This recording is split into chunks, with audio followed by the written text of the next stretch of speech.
L'épisode du jour, c'est un petit sujet technique et aujourd'hui, on va parler technique de pilotage et notamment au niveau freinage. Alors pas comment freiner et à quel moment freiner, mais comment freiner avec un doigt, deux doigts, trois doigts ou quatre doigts.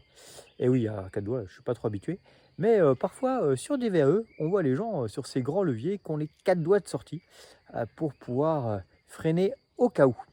Alors, plus que notre avis sur la question, on va carrément vous proposer de traverser l'écran et pas d'attaquer la descente qui suit, mais plutôt de faire une expérience en même temps que nous. Tout simplement, vous allez prendre votre doigt et faire comme si c'était votre guidon. Et sur ce doigt, vous allez venir serrer votre main.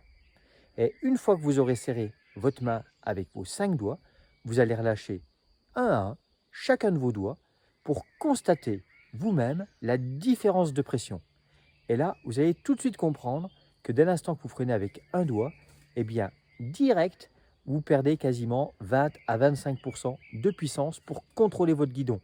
Si vous freinez avec deux doigts, là, par rapport à la position, les 5 doigts fermés sur le cintre, c'est fou. Il n'y a quasiment plus rien en termes de force pour tenir le guidon.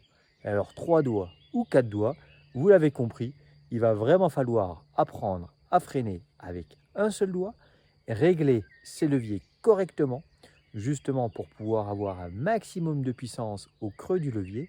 Souvent, les leviers sont trop à l'extérieur sur le guidon.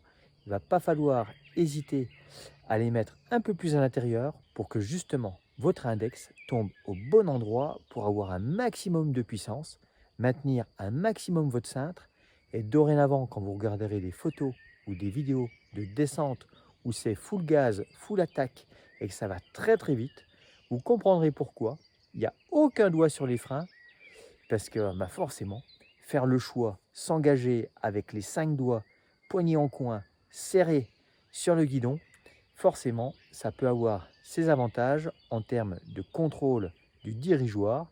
Et s'il faut freiner, oui, ça, c'est un petit peu renoncer à aller très très vite. Donc certains font le choix de s'agripper au guidon et ça passe ou ça casse. Sans aller jusque-là, optimisez votre pose de pilotage pour freiner avec un doigt ou deux doigts, mais jamais plus.